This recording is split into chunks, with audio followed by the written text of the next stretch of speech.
Oh, here we go.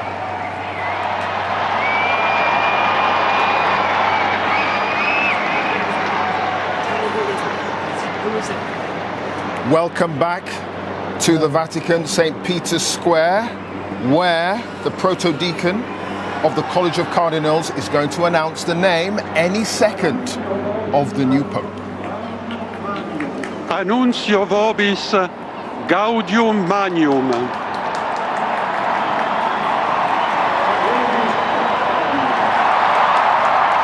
Habemus papam. We have a Pope.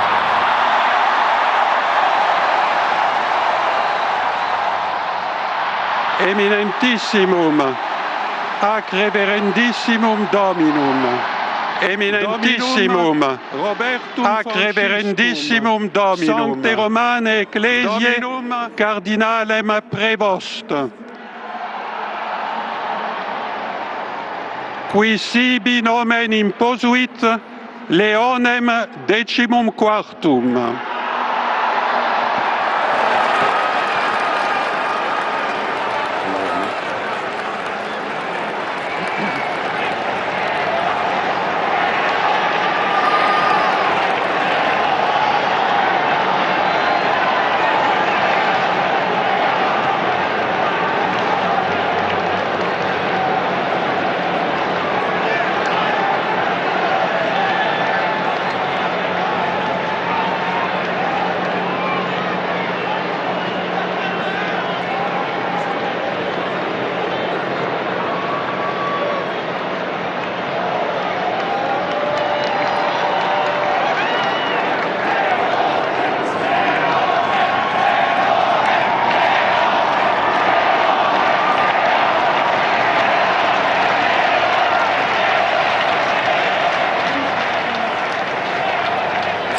Well, the news there from the proto-deacon of the College of Cardinals announcing that the new Pope is Robert Prevost, Chicago-born, the first ever American Pope.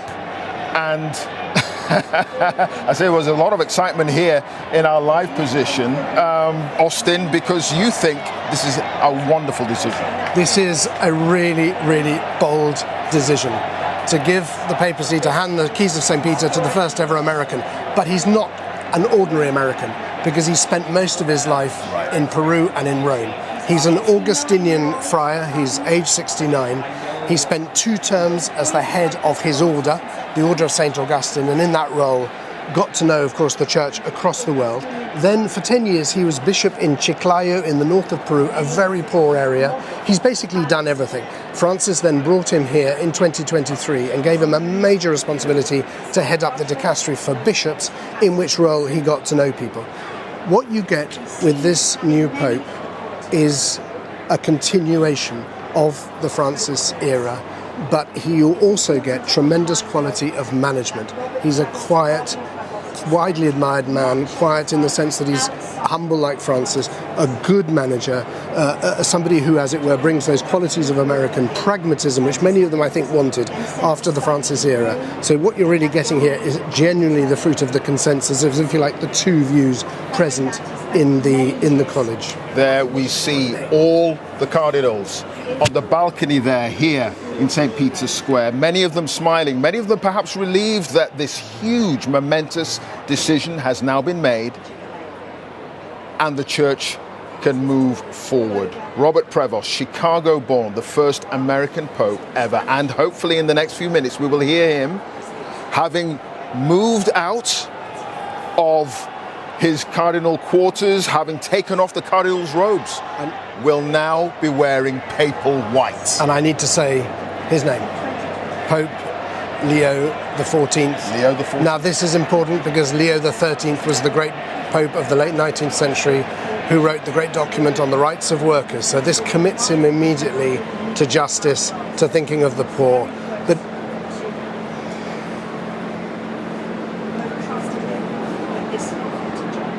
here he is. Very much then in the vein of Francis himself. Yes, but people would say a moderate, balanced figure, known for his solid judgment, his keen capacity to listen. Of course, we may well see, as I was saying earlier, the transformation of Robert Provost into a much more charismatic figure. In fact, he's known to be quite quiet, I think, but certainly a man at ease with himself, a man of deep spirituality, and a missionary. He spent his life as an Augustinian missionary among the poor, widely admired for everything he's done to build up vocations, to call lay people into the mission of the church. A big fan of synodality, the key Francis reform. Many people will be asking that question: is this Pope going to commit the church to the synodal path that Francis put us on? And the answer is a very, very clear yes. I heard him at the synod just last October speak very passionately about synodality. So we're going to get a continuation, a deepening, a rooting of the Francis pontificate now in a way that extends it, because Francis was from Argentina. Americans always said, oh, he doesn't understand us. This man, of course, will speak English with an American accent for the first time in history, and America won't be able to ignore him at this time when one might say America's role in the world, we need a counterbalance. We see the American flag there in the crowd. I hesitate to ask this question, but I'm going to ask it anyway. Has this got anything to do with Donald Trump? Well, I don't know that they're thinking of Donald Trump, because you know what? They're probably saying Donald Trump's not going to be around for that long. This Pope will be around for long. He's 69. He's going to be around for a time. But they will be very aware of America's current role in the world, of the breakdown of the order that I was talking about earlier. The fact that, if you like, America can no longer be relied upon to prop up that post-world order. The cardinals will have been very aware of that, and in choosing an American, they will be very conscious that an American can speak to that reality, perhaps with a greater credibility and conviction than somebody who doesn't, if you like, who understands America, because he was born in Chicago, spent his early life there, and he has been back to Chicago at different parts of his life. But what I find so striking about his life is that is the global experience he has, and the way he's seen the church in so many different realities. He's had so many roles of governance in the church. I think it's these qualities that have led them to choose him, and of course the fact that he will build on the Francis legacy as an evangelizer. Right, that ability to take the church out beyond Rome. Out to the people, exactly, and to bring the reality of the church also into Rome, which is also very important. I think there's another message in this too. Although he does work here in Rome, he's just been here since 2023, he's widely admired here for his work ethic and for the way he brings people together. I think he will also, to some extent, challenge the introversion of the Vatican, which is what Francis sought to challenge. And in bringing this man in from the outside, putting him where he did, I think Francis wasn't trying to engineer anything, but I think he was putting him in a very good place to be elected. Now I think back on it, this was, I think, probably Francis thinking, let's have this man in the right place for when the conclave comes. All part of the plan. Pope Leo XIV. The significance of Leo? Well, I mean, Leo was a very medieval papal name, Leo meaning lion, so the virtues of courage. But it was taken last, as I say, by Leo XIII, who produced the famous first great Catholic social encyclical called Rerum Novarum on New Things, which looked at the change of era. We were talking earlier about the social change. This was a document that looked at the industrialization of Europe, particularly the plight of the working classes, at a time when people believed that markets had the right to decide everything.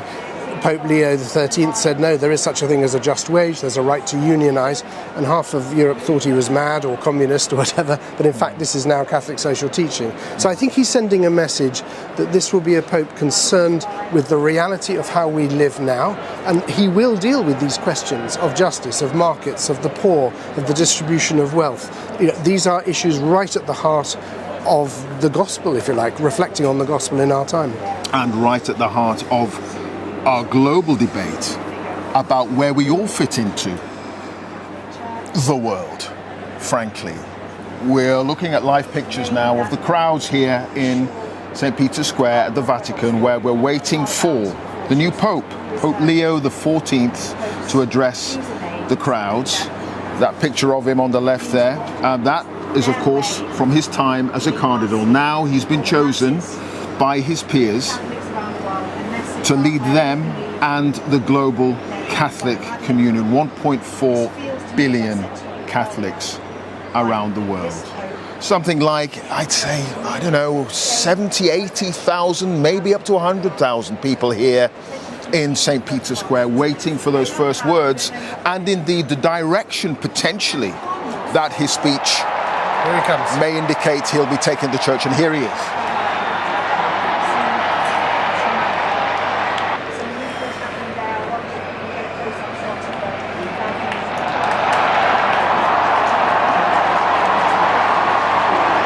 This famous balcony and this storied drama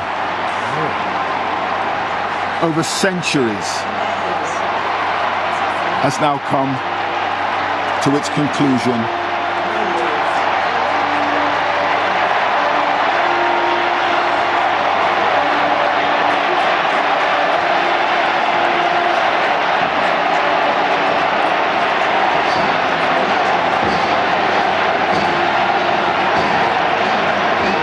The people of God meet the new St. Peter. And before he says anything, they want him to know how delighted they are. Delighted, how happy they are. Now, I have to say, one thing that's very striking, he is wearing the stole that Benedict wore, which Francis didn't wear. So there's immediately a signal there that he perhaps will be a little bit more willing to embrace some of the traditions that Francis, one might say, was less attached to. We're all, of course, waiting for his first words, and that speech, Austin, that will point in the direction potentially of where his papacy will be leading the church. It's a style. He'll be sending a message now with these words. What kind of pope he's going to be. By the way, I forgot to say, he's multilingual. He's extremely good in many, many languages, including, as you'll hear, Italian, completely fluent in Italian as well as Spanish, obviously English, but he also has French. He's a canon lawyer by training, so a man of the book and the law, but who gets evangelization. He's often talked about how our first duty is to communicate the beauty and the joy of knowing Jesus. Before we start talking about doctrines, that's the primary message.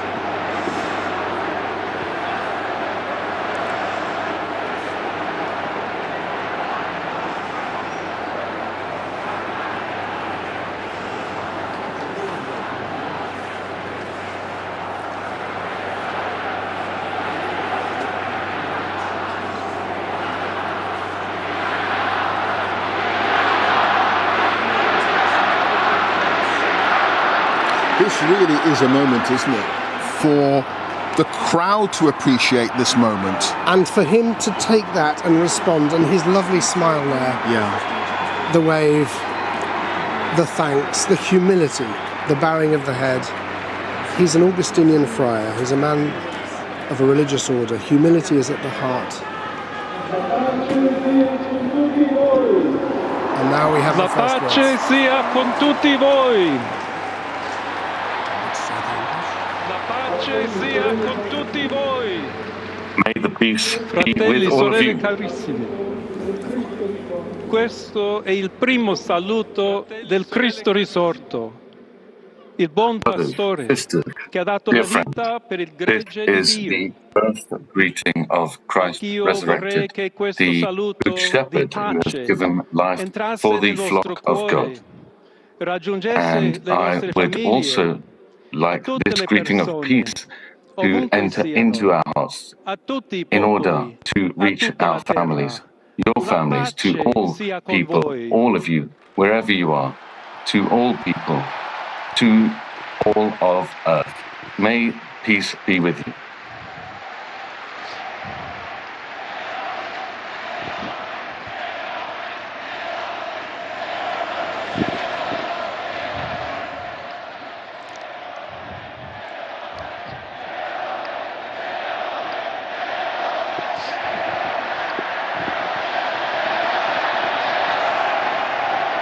Questa è la pace di Cristo risorto, una pace disarmata e una pace disarmante umile This e is the peace perseverante. of Christ resurrected, Proviene da a Dio, peace Dio che ci ama which tutti disarms us, but which also builds us up, which is incondizionalmente. perseverant, which comes from God. God which Ancora loved us, who loves conserviamo all of us nei nostri orecchi unconditionally. quella voce debole ma sempre coraggiosa Once di again, Papa Francesco che benediva I would like Roma. to express how we have the weakest voices, but the greatest voices, and Pope Francis, may he be with us as Il we Papa che bless Rome. benediva Roma dava la sua benedizione al mondo intero, quella mattina del The giorno Pope di who was Pasqua. blessing Rome, who blessed Rome, who gave his blessing Consentitemi di to dar the world, to seguito the a entire quella world, stessa to the whole world, benedizione. on Dio ci the vuole day of bene, Easter, Dio vi on Easter ama Sunday. tutti And once e again, il I'd like to male non pass on that prevarrà. blessing. God Siamo loves tutti us, God nelle loved mani you, di God Dio. loved all of us, and evil Pertanto, will not prevail. senza We paura, are all uniti, in the hands of God. mano nella mano con Dio e tra di noi, andiamo Therefore, avanti. without any fear, Siamo united, hand discepoli di in hand Cristo. with God Cristo among ci ourselves, precede. may we Il advance. mondo ha Let us bisogno della advance sua together. luce. We are disciples of God, of L'umanità Christ, and Christ necessita di goes Lui before us. Christ come walks il before us. ponte The per world essere needs raggiunta His da light, our Dio e light. dal suo amore.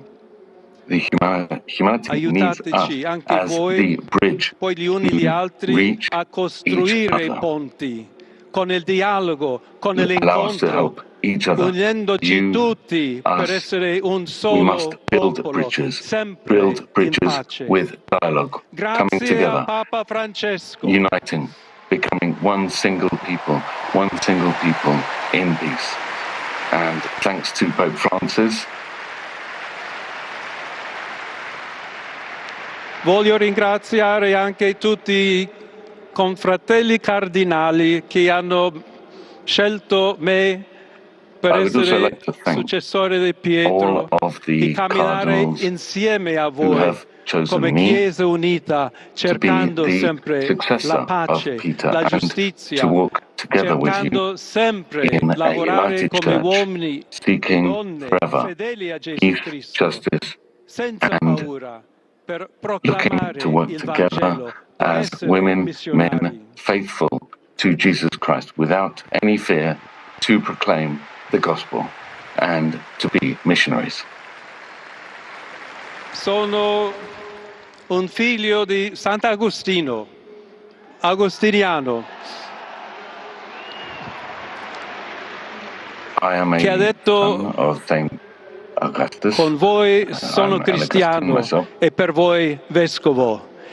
In questo senso possiamo tutti camminare And insieme with you, I'm a Christian. verso I'm quella a bishop, patria united with you, la and quale we Dio must ci ha walk forward preparato. together towards that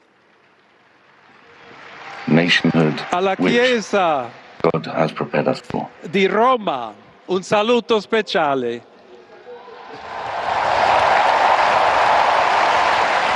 So, the Church of Rome, a special greeting, a special Dobbiamo welcome. cercare insieme come essere una Chiesa missionaria, una Chiesa che costruisce i ponti, We il must dialogo, seek to sempre be a aperta a missionary church ricevere, together, come questa a piazza, con le church braccia which aperte, builds a tutti coloro dialogue, che hanno bisogno della open nostra carità, la to nostra receive presenza, all The of first you, words all of there you in of this. Pope Leo the 14th, Se me permiten también the new leader of the Roman Catholic Church. Evil will not prevail. We are all in the hands of God. We must help each other. We must build bridges with dialogue, uniting, becoming one single people. A message of inclusion, very much harking back to the man he succeeded, Pope Francis. That's all from us here on BBC One. We'll be back with the news at 10 with all the day's other stories, including the US-UK trade deal and full coverage of the VE Day events. I'll be with you on BBC Two with continuing coverage of the new Pope.